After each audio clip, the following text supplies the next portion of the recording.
Muito bem, então vamos lá, vamos recomeçar, onde nós paramos, da capo.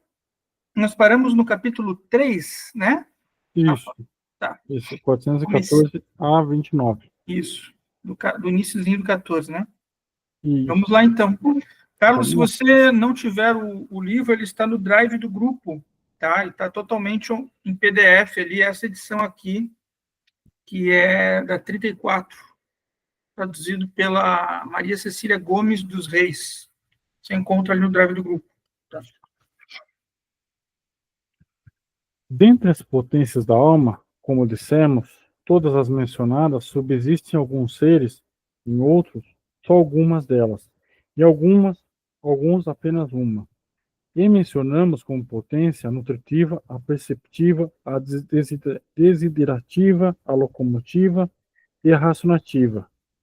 Ora, nas plantas subsiste somente a nutritiva, mas em outros seres, tanto essas como a perceptiva. E se subsiste a perceptiva, também subsiste a desiderativa, pois desejo é apetite, impulso e aspiração. E todos os animais têm ao menos um dos sentidos, o tato. E naquele em que subsiste percepção sensível, também subsiste prazer e dor, percebendo o prazeroso e o doloroso, e nos que eles subsistem. Também subsiste o apetite, pois este é o desejo do prazeroso. Uhum. Eu acho assim, só para pontuar, essa relação assim de prazer e dor, né? É. É uma coisa que está em tudo, né, dentro da filosofia, né? Uhum. Inclusive dentro da psicanálise, isso é bem evidente, né? E a gente falando isso aqui, nessa questão de relação de amor e dor, essas coisas é fantástico. Sim, sim, sim. É inegável que o Freud pegou, ele estudou Aristóteles, né? Ele participava do grupo do Franz Brentano, e Franz Brentano era um aristotelista, né? Então, ele estudou muita coisa sobre Aristóteles com Franz Brentano, muita coisa, não foi pouca, bastante. Tanto que ele atrasou a faculdade para ficar estudando filosofia com esse cara, né? E, e do Franz Brentano vão nascer duas escolas, né? Psicanálise e a fenomenologia. Sim. Para quem nunca ouviu falar, é importante que saiba disso, desse movimento que estava acontecendo no século XIX de resgate do aristotelismo, né? Claro, a gente vai pensar, puxa, mas estão resgatando o Aristóteles escolástico? Não, não é o Aristóteles escolástico que eles estão resgatando, é o Aristóteles mais subjetivista, porque eles estão interessados ali, o Brentano, principalmente na ideia de intencionalidade da mente, né?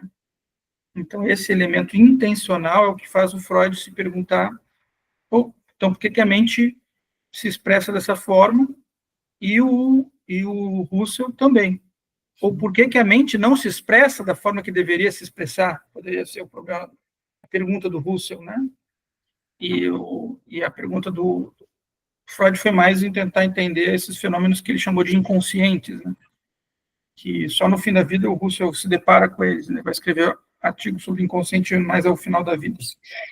Mas o Freud não, desde o início era a questão dele. O que é essa intencionalidade subjetiva que faz a pessoa se afastar do desprazer e ir em busca do prazer, né?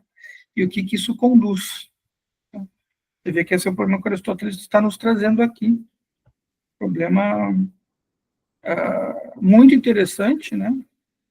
Percebendo prazeroso e doloroso, e nos que eles subsistem também subsiste o apetite, pois este é o desejo do prazeroso, exatamente, né? A pessoa sente fome, come, né? Ela tem desejo de comer, logo saciar a sua sensação de desprazer, né? Com a sensação da fome, né? O que é interessante é que a psicanálise vai, posteriormente, mostrar que também no desprazer existe algum prazer, né? E isso era algo que até então não tinha sido muito explorado, né? Não sei se já teve outra pessoa que pensou sobre isso, né? Mas às vezes você, em situações de desprazer, você prefere ficar com elas porque você sente um prazer secundário, um ganho secundário com aquela situação. Por exemplo, uma pessoa que está acostumada a ser vítima de uma determinada situação, ela pode beneficiar-se da piedade das pessoas. Então, isto foi visto pelo Freud como um ganho secundário, né? É um desprazer ser vítima? Mas também pode ter um prazer aí. Então, essa questão é bem importante, porque, né, só fazer uma ponte aqui com essa questão, era aí que estaria algo mais subjetivo, algo mais interno daquela pessoa, né? Que não é aquilo que nós estamos aqui tratando, mas vale essa nota, né? Mais um bocadinho. Vamos lá. Mais uma dose, né? Mais uma dose, aqueles toques. Além disso, eles têm a percepção do alimento, pois o tato é a percepção do alimento. E todos os seres vivos se alimentam de coisas secas e úmidas, quentes e frias, das quais a percepção é tato. É apenas acidentalmente a de outra qualidade sensível, pois o ruído, a cor e o cheiro nada acrescentam ao alimento e o sabor não deixa de ser um objeto do tato. Apetite é fome e sede. A fome, o apetite do que é seco e quente. A sede do que é úmido e frio. Enquanto o sabor é como um tempero dessas qualidades, mas devemos esclarecer posteriormente esse assunto.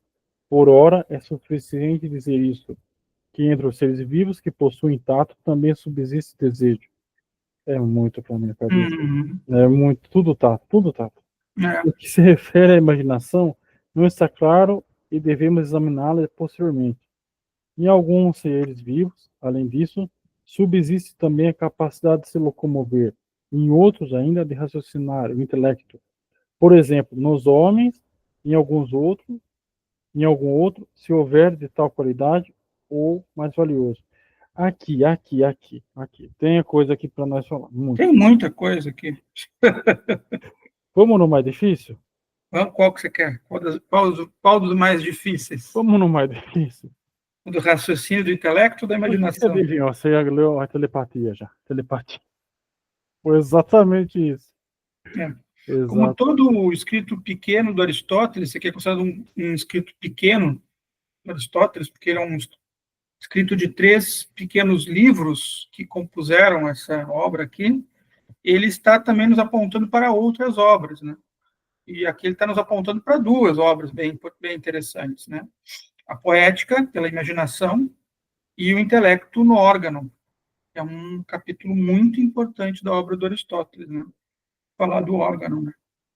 Que é onde ele vai fazer uma relação muito importante no órgão, né? Entre o dizer das coisas, como dizer, elencado pelo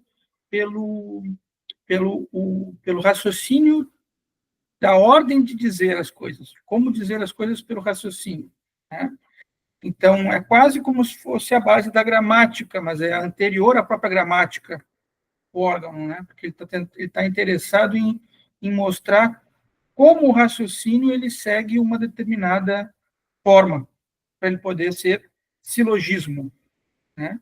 Então, para quem nunca ouviu falar, silogismo é aquela fórmula, né? Todo homem imortal, Sócrates é mortal, logo Sócrates é homem, né? Então, esse é um silogismo em que o raciocínio todo ele se fecha para uma conclusão que ela é verdadeira, né? Então, você vai colocando axiomas, como ele chamava, que tem estatuto de veracidade, e aí você tem que ter uma conclusão que seja verdadeira de acordo com esses axiomas, né?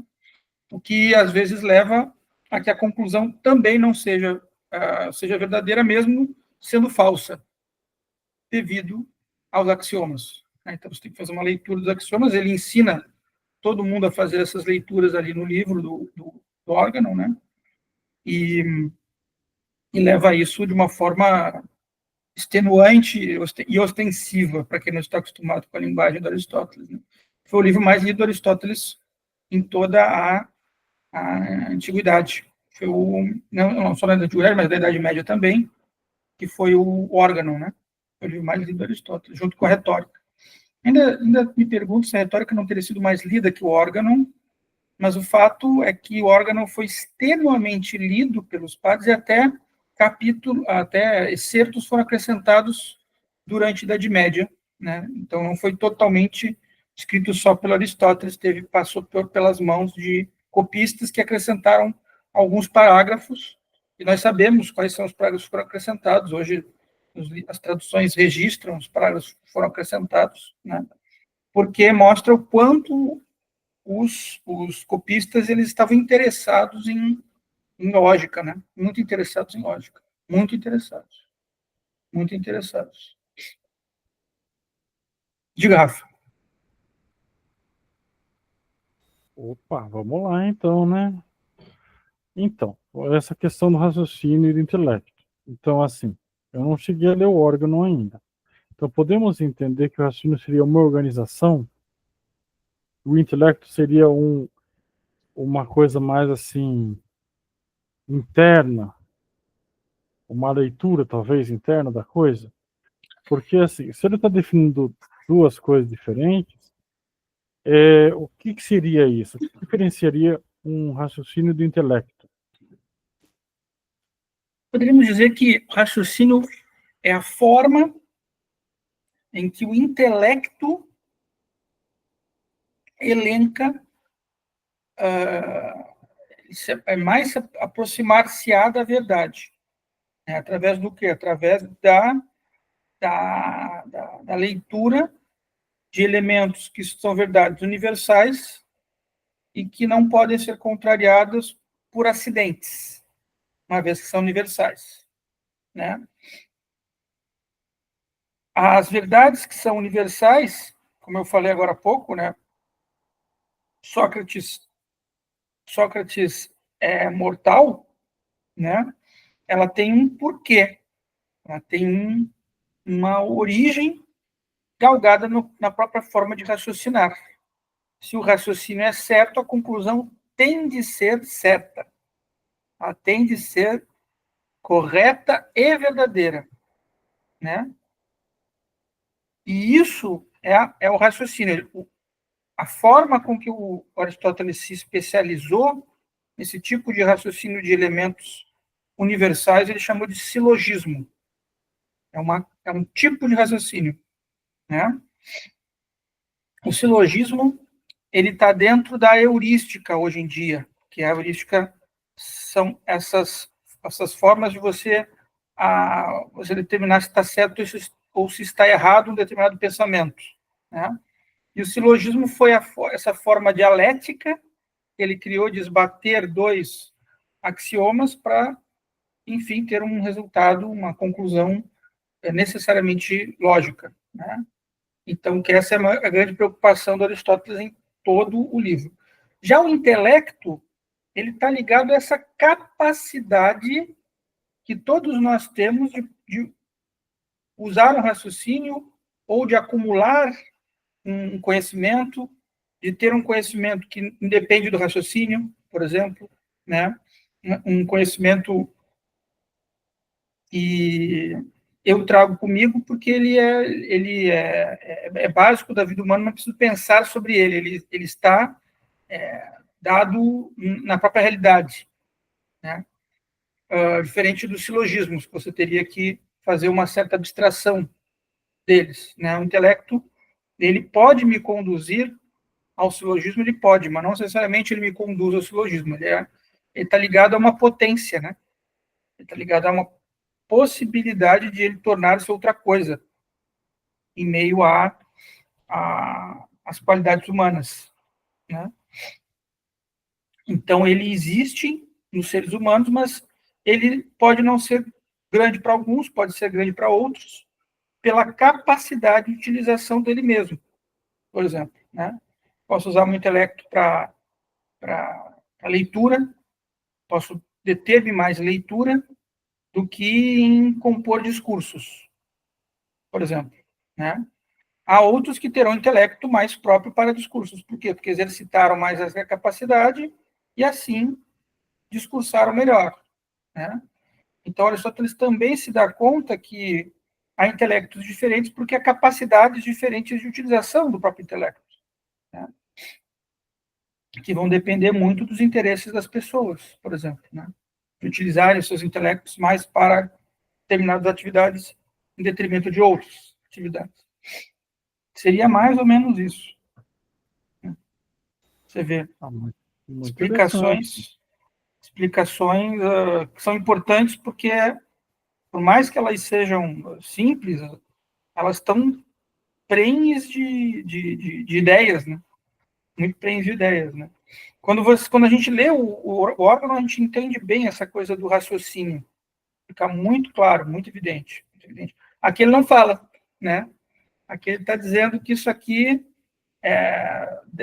já está meio que dado, né? Assim como imaginação, por exemplo. A gente não falou de imaginação. Mas se você vai querer entender imaginação, segundo o que ele está nos propondo, né, teria que ler a poética. Aí lá, a imaginação é um elemento fulcral, fundamental, né? E sabe, é impressionante também como ele fica, né? Ele tem uma fixação pelo tato, né? Ele tá bem fixo nisso. Ó. Sem tato não tem nada. Sem tato não rola esse Verdade, negócio. é verdade, é verdade. Por quê? Porque não adianta você saber só porque eles disseram. Você tem que ter uma experiência com aquilo que você está ali, né? E isso, às vezes, as pessoas, principalmente a escola mais tomista, deixou um pouco de lado isso, simplesmente, né? Você tem que ter um contato com aquele objeto. Quanto mais profundo for o contato, melhor você vai ter uma ideia daquele objeto, né? Veja como, por exemplo, o tato como sentido, ele é diferente do ver, né? O ver a gente olha de fora, mas o tato você olha mais de perto. Você não olha, você tateia ele, você toca nele, você experimenta de um outro jeito, né? O cego não olha, ele usa o tato. Ele precisa usar o tato. É o sentido que ele lhe atribui melhor a forma, né? Então você vê aqui, né? O sabor não deixa de ser objeto do tato, né? Peraí, mas o tato não é gustativo? É uma faculdade gustativa? Você não está usando o paladar? Tá, mas você está entronizando o tato dentro de você, né? Está entronizando ele dentro de você, né? Então, é muito legal pensar que o Aristóteles ele não desenvolveu tudo que ele está nos mostrando nos seus escritos, né? Não desenvolveu. Talvez tenha desenvolvido na prática, mas não escreveu tudo sobre eles, né? Porque você precisa do tato, você precisa da audição, você precisa do paladar, né? Tanto quanto você precisa da visão, né? E só que são formas diferentes de atribuir qualidades de conhecer os objetos, né?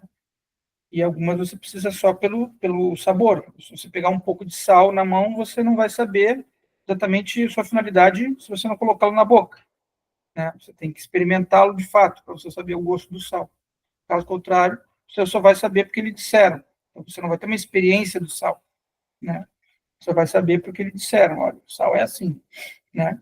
Da mesma forma que na retórica ele fala de diferentes qualidades de caráter, as quais jovens não têm e velhos têm, e ele mostra as qualidades de velhos que os adultos, que os velhos perdem porque não são mais jovens e os jovens não têm porque não são velhos.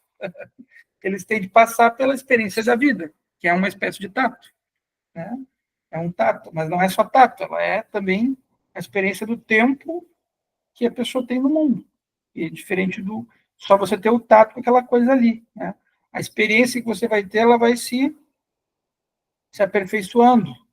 A ideia do Aristóteles era essa, você vai desenvolvendo um intelecto mais arguto com a idade. Você vai distinguindo melhor as coisas, porque você teve mais repertório de vida. Então você consegue distinguir melhor o que é bom e o que não é bom, o que é justo do que não é justo, né? Não apenas porque você é jovem e entendeu. Então isso é muito legal de uma retórica, porque muitas vezes as pessoas leem a filosofia e esquecem do tempo, né, do amadurecimento que as pessoas têm que ter diante de conhecimentos complexos, como caráter, por exemplo, né? Caráter, você não vai conhecer caráter só porque eu estou lhe dizendo. Você vai ter que ouvir pessoas, conhecer você, para você poder entender melhor o que é caráter. Né? E isso é uma coisa, por exemplo, que hoje na filosofia ela está muito em desuso, né? Porque as pessoas não falam muito de caráter na filosofia, né? Pararam de falar de caráter na filosofia. Então, trazem-se muitos filósofos que tinham caráter discutível hoje em dia, mas tem ideias muito mirabolantes, muito interessantes intelectivamente, né? Vou citar um exemplo, Guattari, né? Filósofo dos anos 70, né? Que tem ideias absurdas, mirabolantes, e o seu caráter é discutível. Né? Não dizer outros filósofos, né? Foucault, por exemplo, enfim, tem ideias muito argutas, um raciocínio muito elaborado, né? Mas que no frigir dos ovos o caráter deles é muito discutível. Mas isso parece que a gente está pessoalizando a filosofia. Não, não é uma questão de pessoalização, é uma questão própria do próprio pensamento filosófico, o caráter das pessoas. Né? Está aqui no Aristóteles, não nesse livro aqui, mas na retórica. Né? Isso é de importância sine qua non. Né? Caso contrário, você questionaria se essa filosofia ela é boa para ser consumida. Né? Porque ela pode ter um raciocínio muito bom, mas você questiona se ela está sendo bem consumida porque quem foi a pessoa que fez aquele pensamento? Como é que ela pensou aquilo de fato? Como é que ela se debateu com aquilo? Né? Seguindo aquela velha ideia de que quando você lê um filósofo, você não lê só uma coisa escrita, você lê a pessoa daquele filósofo. Porque deveria ter uma congruência entre aquilo que é escrito e aquilo que é vivenciado. Isso é como os antigos pensavam. Né? Hoje em dia, a gente até pode se esconder atrás dos escritos. Podemos escrever coisas que nunca vivenciamos, né? Mas antigamente era uma qualidade apreciada na filosofia.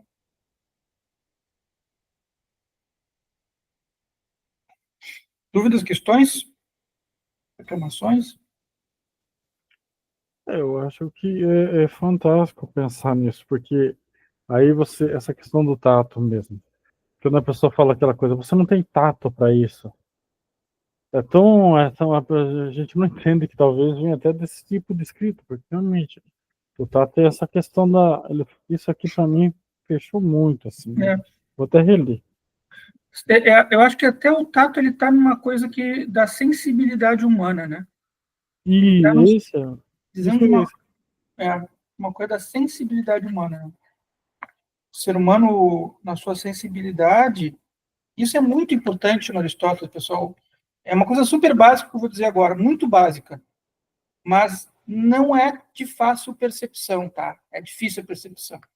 No Platão, quando você vê o Platão, toda a ideia do Platão é trazer trazer a qualidade do entendimento humano que não é humana, que é, por exemplo, a suprarracional, que é do Fitórgos, você trazer ela para o Mimetes, para cá. Né? Só que quando você traz para o Mimetes, para nós aqui, nós já estamos um pouco distantes da racionalidade. Por quê? Porque nós não estamos lá no mundo das ideias, nós estamos fora, nós estamos jogados fora disso. Então, nós não temos uma ideia muito clara disso. Os filósofos são os que mais se aproximam por metáforas, né, do que teria sido esse mundo das ideias. Mas Aristóteles vai dizer uma outra coisa. Ele vai dizer, olha, Platão não está errado, de um todo. Só que ele esqueceu de dizer que nós, enquanto seres humanos, durante o nosso tempo de vida, a gente pode chegar lá. A gente chega lá na energeia, né? Na forma, eu não estou sendo congruente com os termos que o Platão e o Aristóteles usaram. Deixa eu só pegar aqui um esqueminha que eu tenho, que eu fiz aqui, né? Isso, fitórgos são as ideias, demiurgos somos nós, né? Que nós imaginamos como essas formas podem ser. E o mimetes é aquele que cria em cima dessas coisas imaginadas, que é o artista, que para o Platão é o mais distante, né? Já Aristóteles não, é o oposto, né? O demiurgos, ele não percebe a essência. Somos nós. O mimetes, ele percebe a essência, por isso que ele faz a arte. E aí é que você tem lá em cima a energeia, propriamente, né? Que está fora do mundo material, né? Então, o caminho dos dois são opostos para chegar nessa ideia, porque o ser humano ele vai aperfeiçoando a sua própria essência. Então, essa essência, ela é nos dada, mas a gente não entende ela. A gente vai precisar, né, criar coisas no mundo para nos ajudar a entender essa coisa que não tem forma. Ele chamava de energeia, mas porque nós sabemos que está ligado à dinamis, que é a força, e a kinesis, que é o movimento, né? Mas tudo isso era porque recebia uma força, recebia um investimento de energia ali para fazer as coisas girar. Portanto, é profundamente física. O pensamento do Aristóteles é profundamente físico, mais físico que o do Platão. Platão está muito mais ligado à matemática e o Aristóteles muito mais ligado à física, né? Impreterivelmente, né? Tanto que nós temos escritos do Aristóteles, um deles é Físis, que se manteve, foi preservado, né? E o que nós temos do Platão que mais se aproxima disso é o Timeu, né? Que é o escrito que ele fala mais desses elementos. Não só o Timeu, o Menon também, que ele faz o triângulo ali para o escravo, né? E que isso aí viria das contribuições pitagóricas, que era muito... Platão se influenciou muito, né? Mas você vê como o Aristóteles ele entende como é importante o ser humano recapitular esse uso da matéria pelo seu intelecto, aperfeiçoando isso com arte, com ciência, né? Ciência não é só revelação, ela também é algo que você usa de forma instrumental para adquirir para você poder ver que aquilo ali de fato existe, comprovar, vamos chamar assim, né? E lógico que eu já vi muita gente que não conhece os gregos falar, mas esses gregos são uns idiotas, porque eles ficavam só pensando nas coisas, eles não criaram instrumentos para mensurar as coisas. Por quê? Porque naquela época eles não tinham esse interesse tão grande na mensuração dessas coisas. Eles usavam muito mais o raciocínio para ir pensando coisas que depois foram usadas em cálculos e pensamentos muito concretos até, né? Engenharia, por exemplo, né? Então, eu mesmo não sei as contribuições todas dos gregos. A matemática, sei algumas contribuições, mas não vi como tá, não estudei profundamente como essas contribuições recaíram na história da ciência.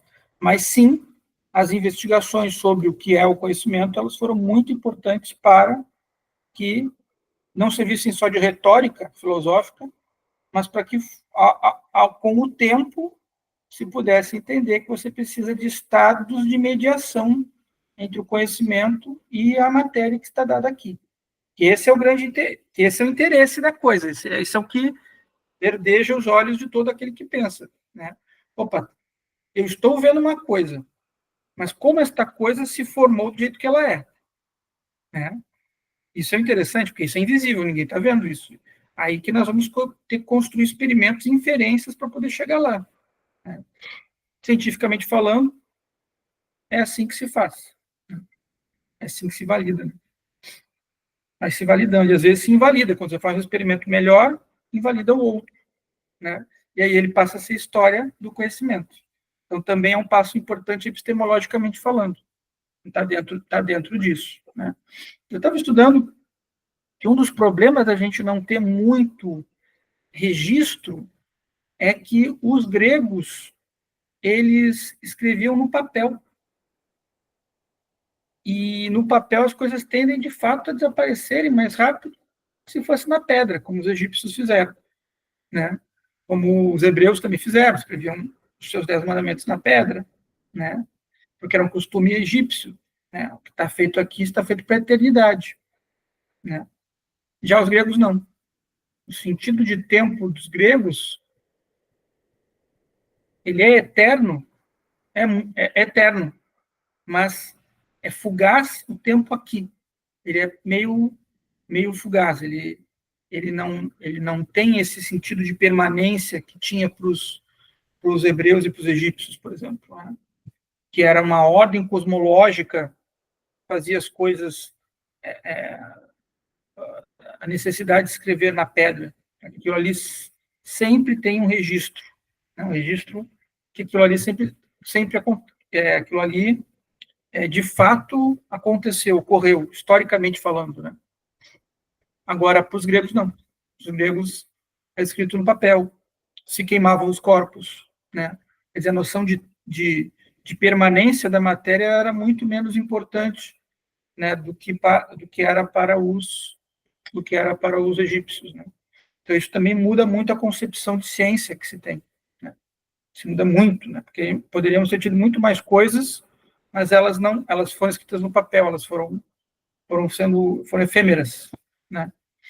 E como efêmeras não duraram no tempo, se perderam no tempo. E é provável que muita coisa, né, talvez a maior parte das coisas tenham se perdido mesmo porque era escrito no papel. E faz parte da vida, né? As gerações foram avançando para irem experimentando e aperfeiçoando esses conhecimentos, né? Para poder botar à risca e entender essas nuances que os conhecimentos têm.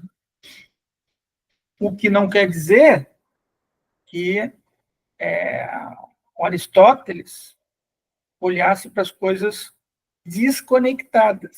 Isso também é outro erro grande. Você vê um livro como Parva Naturalia, vê um como Physis, vê um outro como De Anima, né? Vê um outro como Órgão, e você acha que está tudo meio dividido. É que a circunstância da realidade merece que nós nos detenhamos, mas tudo isso está unido, né? Tudo está unido num mesmo ser humano. Isso tem que ser conversado de algum jeito ou de outro. Tem que ter um jeito de resolver isso, né? E de olhar isso tudo como uma unidade, porque é um ser humano que está pensando sobre isso. Não é qualquer coisa. Não é um objeto pensando. O objeto não pensa, né? Fala, Rafa. Sério que as pessoas têm essa visão que as obras deles estão assim, separadas? Que estão assim nesse. Sério que a pessoa tem essa ingenuidade? Isso é meio ingenuidade, para não olhar para não entender que ele está tentando juntar todas as peças, escrevendo parando em cada tópico, escrevendo em toda o que ele entende. Sério que as pessoas têm essa visão? Até eu que não entendo muito, eu não tenho essa visão. Sim. Pra mim é uma junção de peças quebra-cabeça que ele está fazendo. É. Porque ele está parando em cada tópico e falando, ó, é isso, é isso, é isso, é isso. Junta tudo aí e dá um ser humano. Mais ou menos que eu tenho. Por isso que provavelmente alguma coisa na nossa ciência pode ter dado errado, porque se parou de tentar juntar. Se tenta, de vez em quando, né? A física está tentando uma teoria unificada, né? Mas alguma coisa deu errado porque não conseguiram até agora fazer essa unificação de verdade, né? Então, talvez algo que a gente não tenha percebido na realidade, na estrutura da realidade, por exemplo. Pode ser, né? Pode ser. Mas eu também acho, eu vejo como evidente, não, tudo isso aqui é um todo, né? Só que você veja como é capcioso e como foi fácil a humanidade se enganar, porque no século XIX tudo foi dividido, né? Você me perguntou, tem alguém que foi tão ingênuo? Sim, no século XIX eles foram ingênuos, eles dividiram tudo e nada mais conversava entre si, né? No momento que você pega a filosofia e divide, faz uma psicologia, você pega a filosofia e divide, faz uma sociologia, você pega ciências naturais, você divide todas elas, você parou de fazer essa conversa. Você desligou na chave. Por isso que era necessário que voltasse a filosofia para religar a chave, que ela foi desligada. A chave do pensamento humano, que precisa entender a ciência para poder voltar para a filosofia e tentar unir de novo, essa é a grande chave da filosofia. Né? Ela foi muito... Você vê que os filósofos americanos, né, o McTaggart, o Quine, todos eles estão tentando fazer isso nos seus trabalhos. Todos. Aquele outro lá, o Rorty, né? Todos eles estão tentando fazer isso. Tem um monte deles, o Strawson, acho que é o Strawson, tem vários deles que estão tentando fazer depois da ciência, a filosofia tem que dizer alguma coisa, né? E você vê como todos eles estão caindo nessa ideia do silogismo. Então, os filósofos também acabaram se equivocando também, em grande parte, porque eles foram sempre para, não, então vamos criar uma filosofia tão, tão científica, né, tão galgada em dados, que se perdeu também a ideia de que o raciocínio não pode ser só empírico, né, não pode ser só por fórmulas, né, tem que ter outras formas de raciocínio. Fala, Rafa. Eu acho que é exatamente isso. Você acabou cortando tanto o ser humano que não tem mais ser humano. Só tem uma coisa. Esse também é um dilema da psicologia também, né? Olhar para um momento você não... Como é que você vai até o ponto nem do ser humano que você está falando, não uma coisa, não é mais um objeto. Eu acho que se perde muito nisso. Isso que eu acho que é legal da Aristóteles, né? Porque ele está olhando para o ser humano na sua integralidade, ó. É isso tudo aqui que se chama ser humano. Sim. Não estamos falando de uma parede, de uma pedra, não estamos falando do ser humano, que tem essas capacidades, tem tudo isso. Por isso que eu até falei daqui, que coisa mais ingênua. Olhar o ser humano só como uma pedra é meio rebaixar a gente. Né? É rebaixar. É uma codificação. Mas não querendo meter ferro na academia, mas já metendo ferro na academia, é assim que a academia educou todo mundo. Todo mundo olhando só para o seu umbiguinho, né?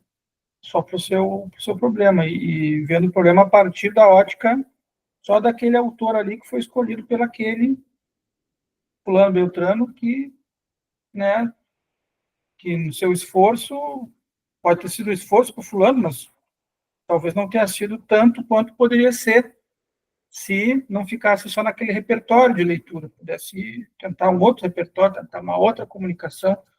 Veio aqui um cara aqui agora aqui no nosso grupo, um professor do Espírito Santo, né, que fez uma palestra unindo muitos saberes, muitos conhecimentos. E é um filósofo, ele está fazendo isso, a árdua tarefa, né, a árdua tarefa, essa tarefa tem que ser feita, né. Me fugiu o nome dele agora, mas enfim, foi muito bom o trabalho dele, porque é uma tarefa tem que ser feita assim, tem que ser feito, tem que parar de ficar dividindo e vamos tentar unir de novo, né. Então, eu estou trabalhando com um grupo aqui que a professora disse, por que você está falando de unificação? As coisas estão todas unidas. Eu falei para ela, eu sei que as coisas estão unidas, só que as ciências não olharam assim para o mundo, elas olharam para tudo quebradinho. A gente tem que fazer uma epistemologia que volte a falar das coisas unidas, né? Volte as coisas para o lugar. E tem muitos pensadores que estão tentando fazer isso. Os pensadores da complexidade, muitos estão buscando essa reunificação do conhecimento, né? Porque você não pode mais olhar para uma coisa só pelo umbigo do seu problema, você tem que tentar fazer esse esforço de investigar o objeto na sua complexidade, né? E acaba realmente respingando em outras áreas do conhecimento. Você vê, né, o cérebro está cheio de bioquímica, mas ele não é só bioquímica. Né? As perguntas que o Daniel Dennett faz para o cérebro são perguntas filosóficas, muito filosóficas. Né? Como a consciência pode ser tão simples se toda a matéria neuroquímica é altamente complexa no cérebro humano? Mas a consciência, ela entende as coisas de um jeito muito mais simples. Esse é um desafio filosófico, essa é uma pergunta filosófica que o Daniel Dennett fez, por exemplo. Né? E eu acho que é por aí que a gente tem que investigar, sabe? Você está vendo um objeto físico, interpélio. Onde é que ele veio? Como é que ele veio parar aqui? Como é que essa coisa se compôs de jeito? E por que a gente está dando essa finalidade para ela? Né? É isso que um filósofo tem que fazer. Tem que fazer esse esforço. Todo filósofo, toda pessoa tem que fazer esse esforço. O filósofo principalmente, porque as pessoas comuns não pensam nisso, né? A gente está quebrando a regra, né? A gente está pensando a partir do nosso interesse de querer entender a coisa de uma forma mais profunda, né? Mas mas é um desafio. Edgar Morin, pensador da complexidade, sim. Morin é um bom exemplo. Carlos, um bom exemplo. Ele fez esse esforço aí. Então, ele fez muitas graduações de ciências, biologia, matemática, física. Ele é pouco lido na educação, acho uma pena. Eu acho que vem ele muito como um pragmatista, por isso que não leio ele. Ele não é marxista, também acho que é por isso que não leio ele. Mas ele é um cara muito bom, é um cara extraordinário. Né? E ele tenta criar metáforas para justamente tentar explicar a dificuldade do ver do cientista. Então, ele está fazendo esse esforço, sim, ele faz esse esforço. Mas nós temos outros filósofos da complexidade aqui. Ó. Esse aqui é um que é o Latour, por exemplo, né? É o Latour. Ele vai para uma linha mais antropológica, é o Latour, mas ele trabalha com complexidade também. Tem mais quem? Acho que do que eu tenho esse pessoal aqui, o Maturana e Varela, né? São dois biólogos que trazem a teoria da complexidade também. Eu gosto mais do estilo do Maturana e Varela do que do Latour, até. Eu gosto muito do estilo deles, de escrita. Gosto bastante da investigação. Né? São alguns exemplos de pensamento da complexidade, né?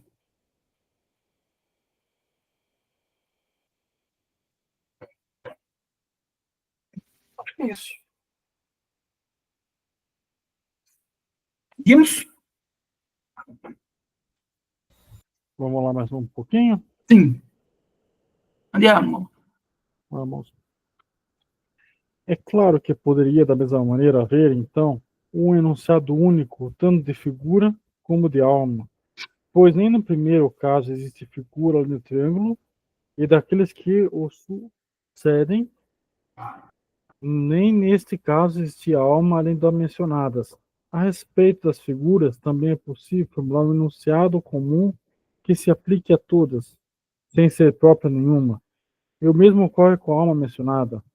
Por isso, tanto nesse como em outros casos, é ridículo procurar um enunciado comum, pois a nenhum dos seres será um enunciado próprio, nem estará de acordo com a forma apropriada e indivisível. Deixando de lado o enunciado desse tipo e as coisas concernentes, a alma estão em situação parecida àquelas da figura, pois tanto no caso das figuras, como no caso dos seres animados, o anterior sempre subsiste em potência naquilo que sucede. Por exemplo, o triângulo no quadrado, o poder de nutrir-se no de perceber. Assim, deve ser investigado de acordo com cada caso, o que é a alma de cada um. Por exemplo, o que é a alma da planta, do homem e da besta. Ó, deve ser investigado de acordo com cada caso que é a alma de cada um. Olha que legal isso aqui. Né? Quer dizer, aqueles que só veem universalismo no Aristóteles esquecem os aspectos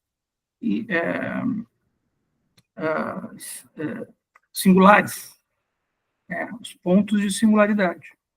Quer dizer, ele está nos dizendo aqui, eu estou fazendo um estudo mais geral, mas deve se ver no particular. Né? Deve se ver no particular. Quer dizer, por muito tempo as pessoas só pensavam que Aristóteles falava dos universais, esqueciam que ele estava falando justamente dos singulares. Tem que ter isso, né? Tem que ter isso. Você vê aqui, olha que interessante, o anterior sempre subsiste em potência naquilo que o sucede. Por exemplo, o triângulo no quadrado. Né? Quer dizer, você depreende um triângulo dentro de um quadrado. Você retira dali. Ele tem uma potência de ser. Não quer dizer que ele seja, né? Mas ele tem uma potência de triangular-se num quadrante, por exemplo. Né? Poder de nutrir-se no de perceber. Isso aqui é mais interessante até. Né? O perceber pode dar-se como nutrir-se. Né? Interessante. Nunca tinha pensado nisso, por exemplo. Nunca tinha pensado nisso. o que é a alma da planta, do homem e da besta, né? Vegetal, animal e o homem, né? Como é que são essas disposições de alma, né? São boas questões, são boas questões, porque provavelmente nós não vamos conseguir ser a alma de um morcego, ter a consciência de um morcego. Só um morcego vai morcegar-se para ser o que ele é, né? Isso não é dito por mim, isso é dito por um filósofo chamado Thomas Nagel, que fez um estudo sobre a consciência de um animal, né? O Thomas Nagel tem um estudo muito interessante sobre isso, chamado O que é ser um morcego, né? E a conclusão que ele chega é essa: olha, você só vai saber o que é um morcego sendo um morcego. Se você não consegue ser um morcego, você não vai saber o que é ter a consciência de um morcego. Para você ver o caráter disso que é a alma, né? O caráter disso que a gente entende como a consciência de ser nós mesmos, né? E a gente sempre diz assim, só o ser humano tem consciência de si mesmo. Não, né? Muitos animais podem tê-la, né? Devem provavelmente tê-la, porque senão não teriam o sentido de cuidarem de si mesmos, e eles cuidam de si mesmos, né? Então eles veem como a vida deles um bem, né? Entretanto, nós, seres humanos, às vezes temos dificuldade de entender isso, a singularidade daquele ser ali, né? Que aquele ser está passando, né? Ele está entendendo sobre ele mesmo, né? Lógico que tem muitos estudos, né? O Exco, que é um cientista alemão, ele fez um estudo sobre isso, dizendo que a consciência do animal é basicamente para aquilo que ele atribui um sentido. Se ele não atribui um sentido, ele não perde o tempo de consciência dele naquilo, né? Por isso que muitos animais não faz sentido para eles televisão, por exemplo, né? Porque não faz sentido nenhum para a vida deles televisão, porque faz a comida, é carinho, limpeza, outras coisas, não televisão, né? Para nós já faz. Para nós a televisão é um modo de radiação de nós mesmos também, né? E por aí vai. Quer fechar o capítulo? Então vamos fechar o capítulo, vamos fechar. Já que está lá que lateja, diz. No mau português, já que está lá que lateja. Vamos lá, última dose da noite. Para terminar bem a noite, a gente bota um erro de português, né? Saideira. Quem vai ouvir isso, por favor, isso é uma brincadeira de 9h30 da noite, tá? Não leve a sério. E deve ser examinada a causa de serem dispostas assim em sucessão. Pois, sem a nutritiva, não existe a capacidade perceptiva, embora nas plantas a nutritiva exista separada da perceptiva. E, novamente, sem o tato, nenhum dos outros sentidos subsiste, embora o tato subsista sem os outros. Pois diversos animais não têm nem visão, nem audição, nem percepção de odor. E dentre os que têm capacidade perceptiva, um tem a locomotiva e outros não. Por fim, pouquíssimos têm cálculo e raciocínio, pois entre os seres perecíveis, naqueles em que subsiste cálculo, também subsistem todas as demais capacidades. Mas entre aqueles que subsiste cada uma das outras, nem todos têm cálculo. E alguns nem sequer imaginação, ao passo que outros vivem unicamente por meio delas. O intelecto é capaz de inquirir requer uma ou outra discussão. Uhum. É claro, então, que o enunciado de cada uma dessas capacidades é também o mais apropriado a respeito da alma.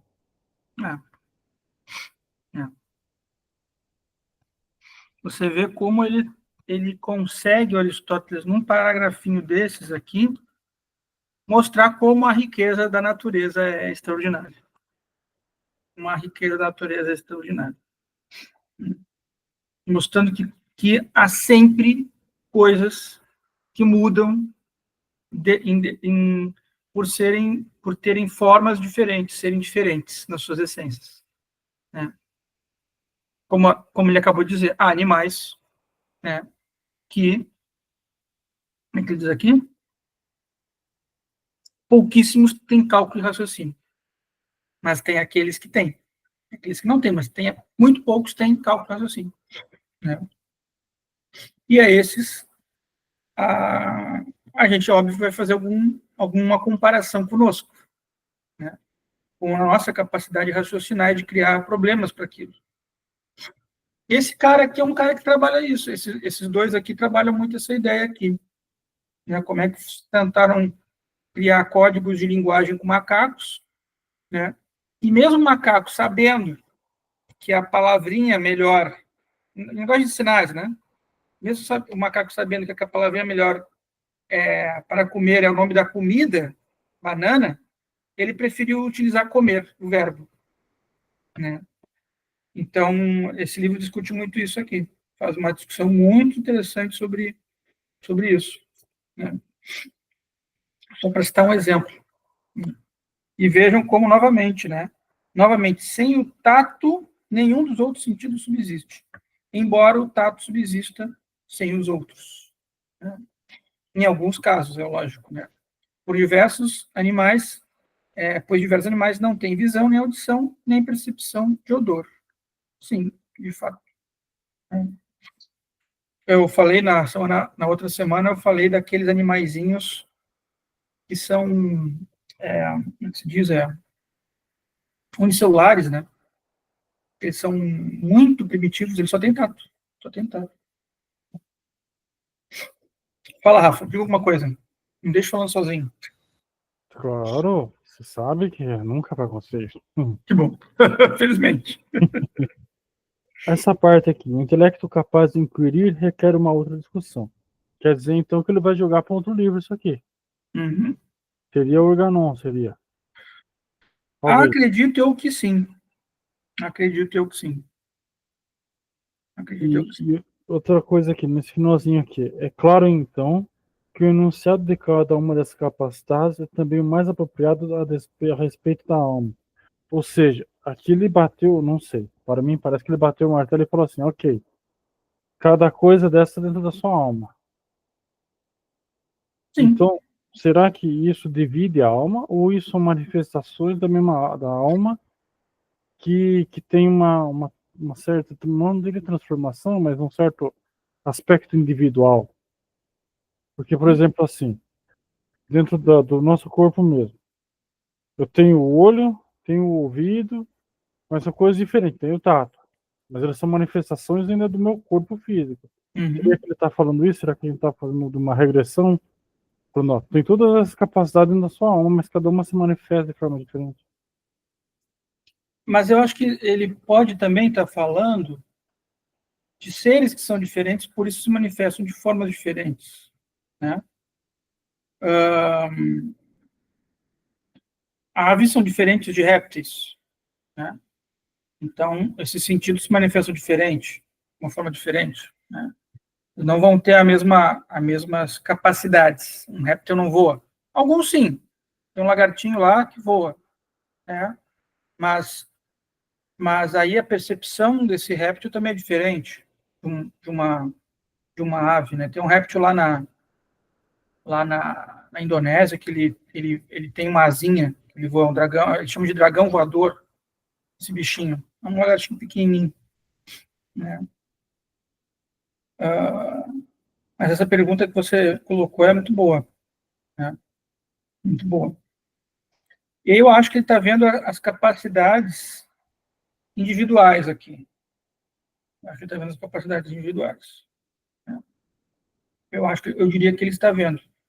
Porque ele está vendo como, no parágrafo inteiro, como elas são diferentes. Como você tem coisas que podem ser, entram na categoria animal, mas dentro da categoria animal você tem aqueles que não veem, não olfatam, né? Então ele está mostrando, tem elementos que você não pode ser indiferenciá-los, né?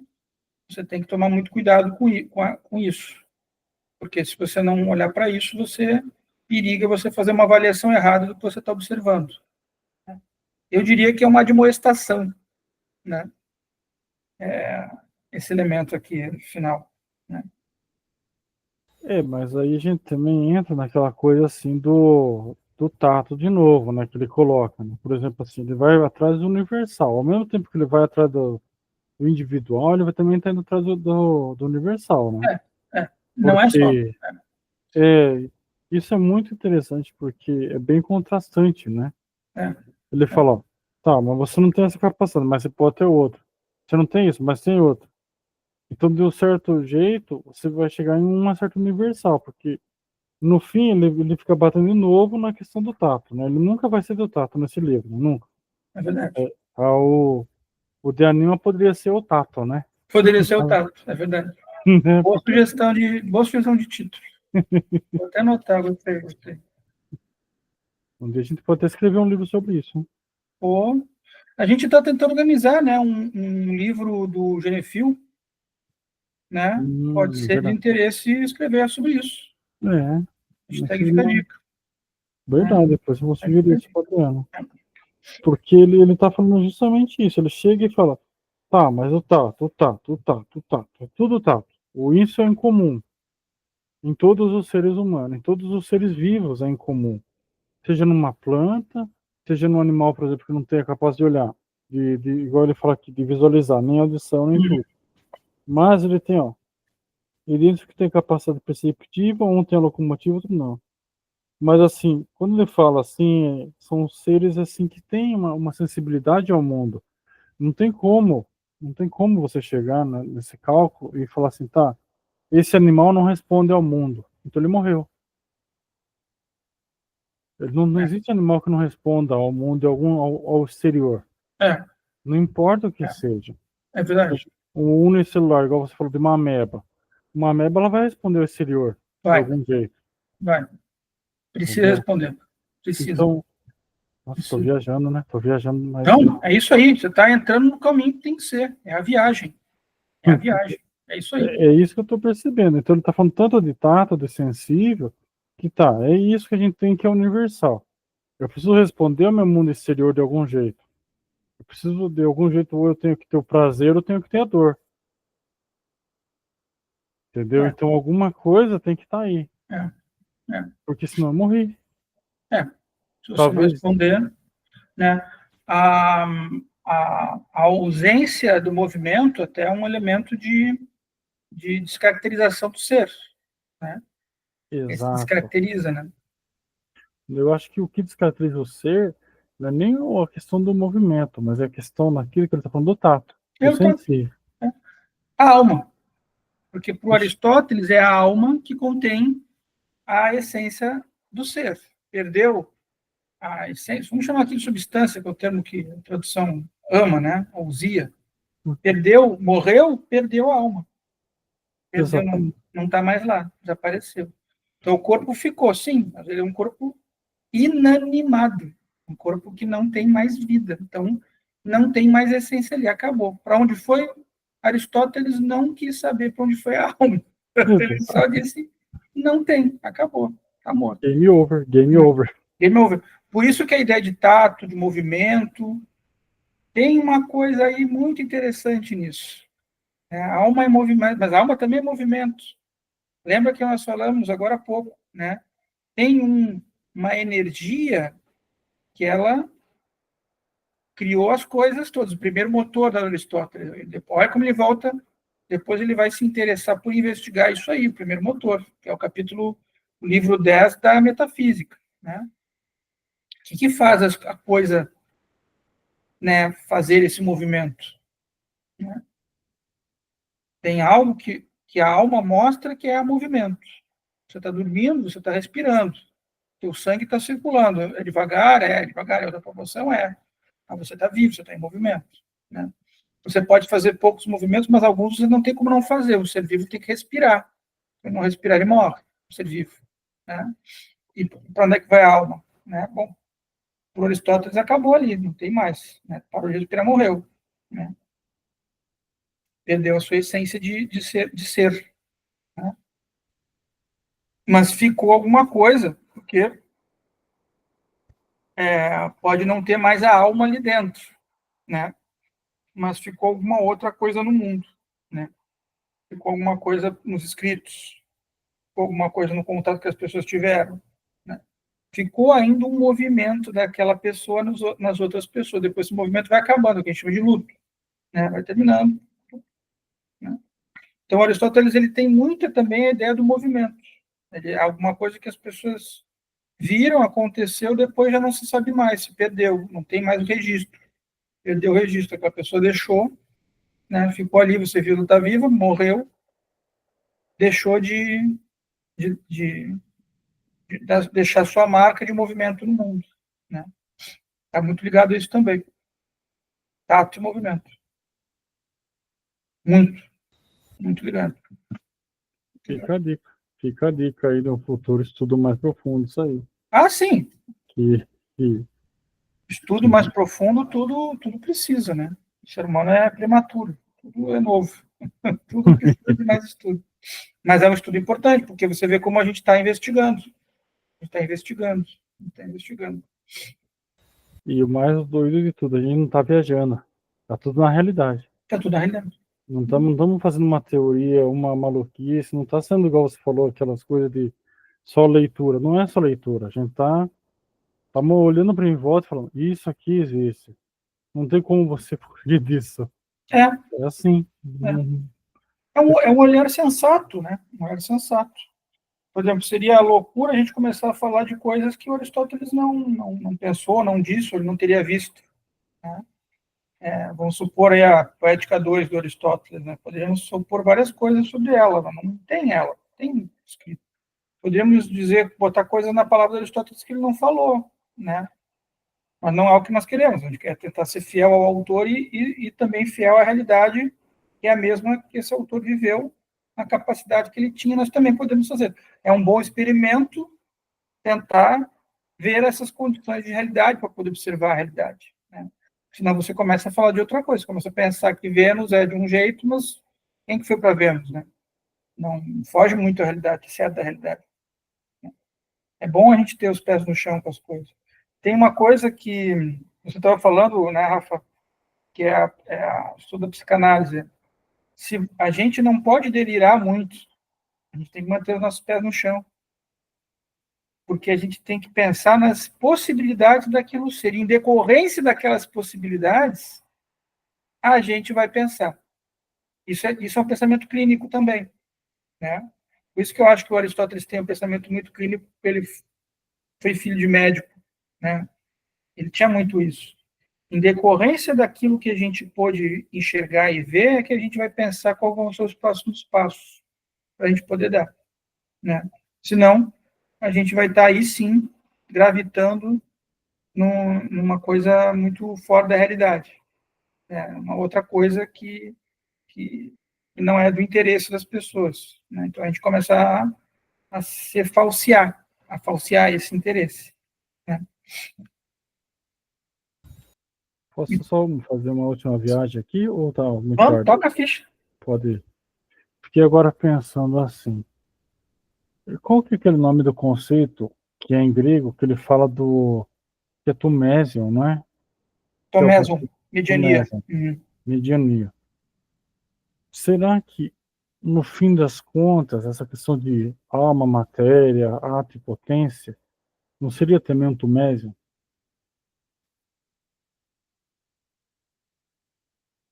Você está viajando aqui, eu estou agora. Exatamente. Não são coisas que estão em níveis diferentes, mesmo quando a gente pensa em ato e potência, mas estão em níveis, não sei, iguais em algum patamar.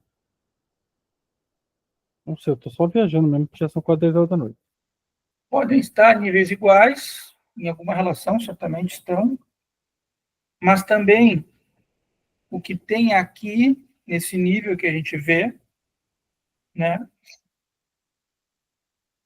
pode ser só o que a gente é capaz de ver num nível que pode ser muito maior, de fato. Né? Por exemplo, esse da Energeia, esse que fez as coisas serem aquilo que elas são. Um pensamento toméson, um pensamento de mediania, né, a alma é uma boa mediania entre nós e a transcendência. Né? A alma ficaria nessa mediania. Por isso que a gente tem a sensação de busca de transcendência, de alguma coisa maior do que a gente, às vezes. Em algum momento da vida a gente tem isso, né? A maioria das pessoas, talvez haja quem não tenha, né? Mas muitos têm algo de transcendente, mesmo vivendo no mundo mais material, alguma coisa de transcendente a pessoa pode ter em algum momento da sua vida, por exemplo, né? Por exemplo, comemorar aniversário, eles comemoram aniversário, né? O que tem de especial nessa data que a gente comemora, por exemplo, né? Se não tivesse transcendência, também não teria por que comemorar essa data, por exemplo, né? Por que certos horários são importantes para certas coisas do corpo e outros não? Por que à noite a gente fica com sono e não de dia? Então, quer dizer, as coisas têm um lugar específico para que elas aconteçam. E não pode ser em outro. Porque senão você está forçando a barra da matéria. Há exceções, sim, as patologias são exceções, por exemplo. Né? Eu fiquei insônia essa noite, pode ser uma noite de insônia só, mas correto é dormir à noite, não dormir de dia. Né? Essa pergunta é muito boa. Essa pergunta é muito boa. Você fez. Né? Nossa, esse seu comentário me quebrou aqui, vai me dar uma insônia, de verdade.